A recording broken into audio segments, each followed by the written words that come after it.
मेरे पास एक solid cylinder है जिसकी हाइट 2.4 है, मतलब ये वाली चीज क्या है मेरी 2.4 सेंटीमीटर, और इसका डायमीटर कितना है 1.4 सेंटीमीटर, मतलब रेडियस कितना है 0.7 सेंटीमीटर। और इसमें से हमने कोनिकल कैविटी निकाली है, और जो कोनिकल कैविटी निकाली है उसकी हाइट और उसका रेडियस क्या है, सेम है। हमने ये चीज बाहर निकाल होलोड आउट कर दी, मतलब अब ये वाला पार्ट खोखला है अंदर से। Okay, find the total surface area of the remaining solid. मुझे पूरी फिगर का इसका टोटल सरफेस एरिया निकालना है। अब टोटल सरफेस एरिया का मतलब होता है कि कौन कौन सी शेप आपके एक्सेस में है, मतलब आप उसको टच कर सकते हो। तो बताओ, क्या आप सिलेंडर के ये बाहर वाले पोर्शन को टच कर सकते हो? बिल्कुल। क्या आप सिलेंडर के ये जो बॉटम है इसको टच कर सकते हो? बिल्कुल, क्योंकि इनिशियली ये सॉलिड था। मतलब मैं यहाँ पे इसका साइड्स भी ले सकता हूँ और इसका बेस भी ले सकता हूँ, बट मैं इसमें इसका टॉप नहीं ले सकता। अगर मैं total surface area of cylinder लिख देता हूँ तो मुझे क्या माइनस करना पड़ेगा, पाई आर स्क्वायर, सर्कल का एरिया माइनस करना पड़ेगा, जिसमें रेडियस जो है सिलेंडर का सर्कल मान लो या कोन का सर्कल मान लो, दोनों का मतलब सेम है इस क्वेश्चन के लिए। उसके बाद क्या मैं अब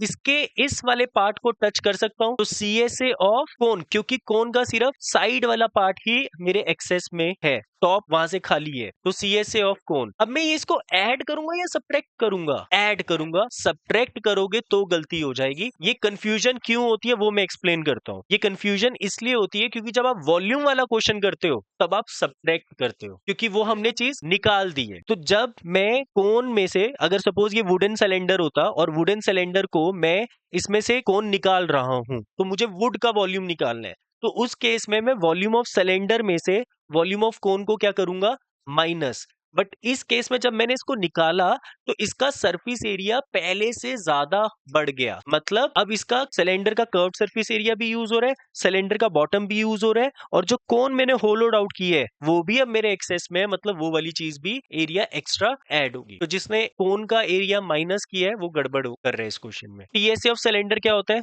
2πr(h) प्लस 2πr² लिख दू, ऐसे लिख दू, माइनस πr² प्लस πrl। इसमें से 2πr² माइनस πr² करोगे तो πr² रह जाएगा, but 2πrh plus πr² plus πrl। इसमें से क्या कॉमन आ रहा है, पाई एंड आर, अंदर क्या बचेगा 2h plus are plus L. यहां तक बात समझ आई? तो मेरे पास रेडियस है, मेरे पास हाइट भी है, बट मेरे पास क्या नहीं है, स्लांट हाइट नहीं है। स्लांट हाइट निकालने के लिए मुझे क्या लगानी पड़ेगी यहाँ पे, पाइथागोरस थ्योरम। तो r² प्लस h² किसके इक्वल होता है, l²। r मेरा कितना है 0.7, h मेरा कितना है 2.4, किसके इक्वल होगा, l²। 0.7 का स्क्वायर 0.49 और 2.4 का स्क्वायर 5.76, दोनों को ऐड करोगे तो 6.25, तो l की वैल्यू कितनी आ जाएगी 2.5 सेंटीमीटर। मतलब अब यहाँ पे फिल कर दो, पाई की जगह पर 22/7, r की जगह पर 0.7, h की जगह पे 2.4, r की जगह पर वापस 0.7 और l की जगह पर 2.5। ये कट कर कितना रह जाएगा